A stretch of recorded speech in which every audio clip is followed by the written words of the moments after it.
అంటే మనం తీసుకోవాల్సిన జాగ్రత్తలు ఏంటి? మామూలుగా ఏ కోవిడ్ అయినా మనం ఇంతకు ముందు చెప్పుకున్నట్టు తీసుకోవాల్సిన జాగ్రత్తలు ఖచ్చితంగా తీసుకోవాలి. మామూలుగా ఇంతకు ముందు కన్నా ఇది ఇంకా ఫాస్ట్ గా ఒకరి నుంచి ఒకరికి వ్యాప్తి చెందుతోంది కాబట్టి మనము ఇప్పుడు కూడా కంపల్సరీగా మాస్క్ వేసుకోవాలి. ఇంతకు ముందు అందరికీ తెలిసింది, కానీ మళ్ళీ మళ్ళీ ఎందుకు చెప్పాల్సి వస్తుందంటే మనలో ఒక రకమైన చాలా ఒక నెగ్లిజెన్స్ ఇది ఉంటుంది. ఎందుకులే ఏమవుతుంది అని అలా ఎప్పుడు అనుకోకూడదు. మాస్క్ కరెక్ట్ గా వేసుకోవాలి.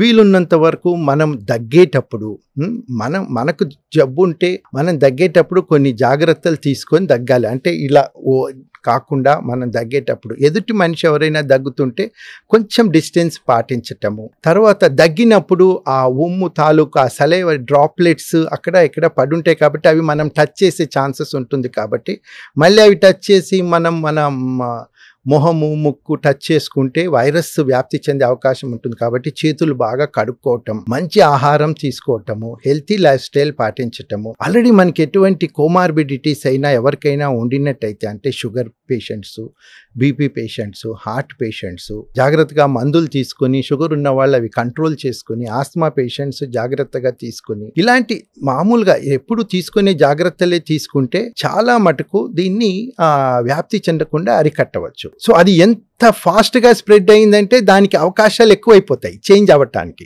ఇప్పుడు 10 మందికి స్ప్రెడ్ అయితే అది 10 సార్లు మారుతుంది.